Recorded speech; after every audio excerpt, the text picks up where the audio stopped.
Who wants to do a kick smash, or as I call it, a smash por tres, as well as Paquito Navarro? Who misses a smash even though you are 1 meter away from the net?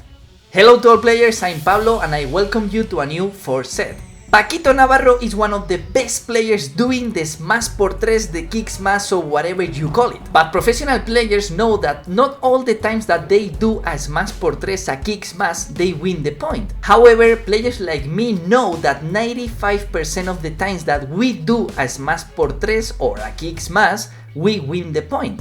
But how is Paquito able to do so well the smash por tres? Today we are going to analyze his tricks, so pay attention. First step in the analysis of Paquito smash por tres or kick smash is the preparation. All the professional players anticipate the move to prepare for the next shot in a better way.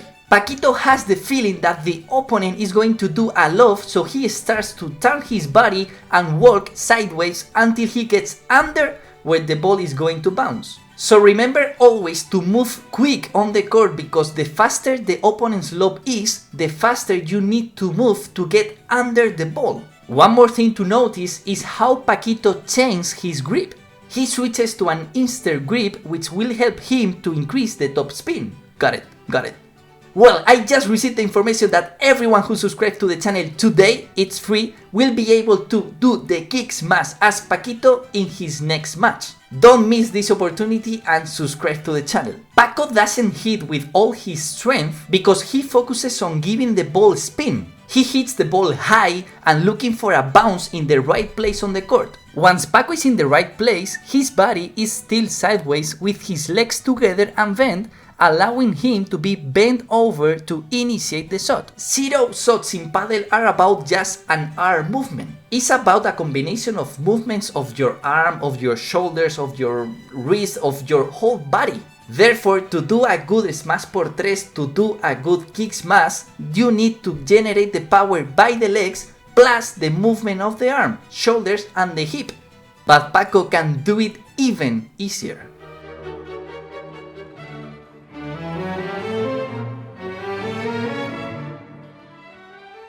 If we are looking for an example of another player doing the smash por tres, just watch Javi Garrido and Tolito Aguirre.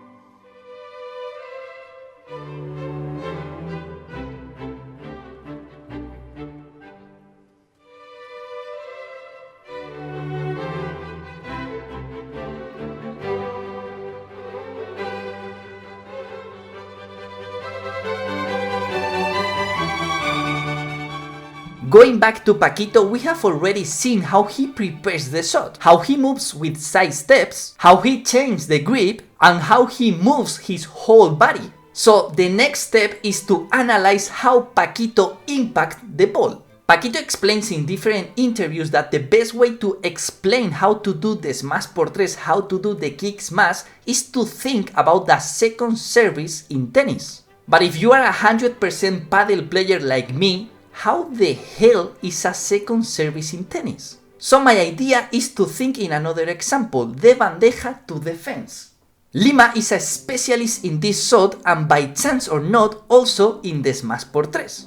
So what is the key in the kick smash, in the smash por tres, on the impact with the ball? The key is to hit the ball just over your head.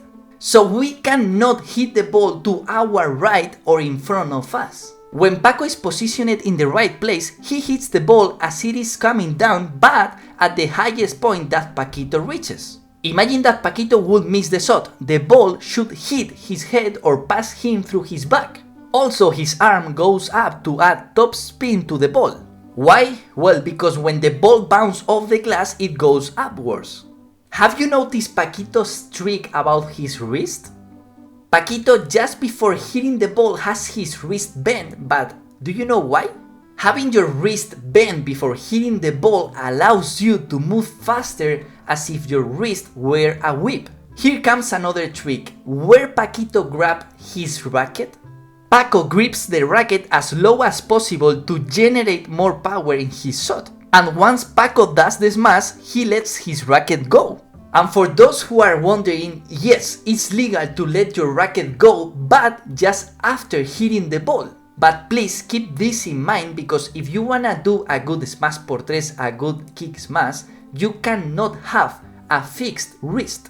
We need to be able to move fast our wrist to generate spin to the ball.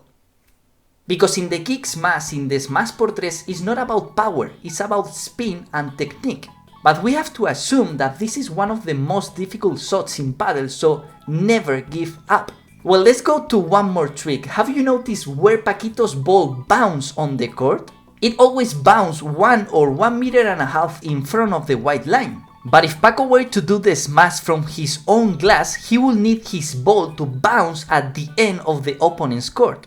To achieve this, the smash must have a lot of spin. And in this shot is where Juan Lebron is the best player. I'm thinking about who wants a video analyzing Juan Lebron's smash. If you want it, just leave it in the comments. The only thing left to analyze is the finish of the shot. Have you noticed about Paquito's left leg? When players bend so much, their bodies create a situation of imbalance, so they must compensate by lifting their left leg. We can see that Paquito doesn't do it too much, but there are other players like Vela who do it easier to notice for us. On the other hand, if to prepare the smash we turn sideways, when we hit the ball we will end up facing the opponent again. This is achieved because we have rotated our shoulders and our hip at the moment of the shot. Paquito with his left hand protects himself from his racket and quickly picks it up again to continue playing. Well, it is super easy for Paquito to do a good smash por tres, but he will be able to do the same with a beer?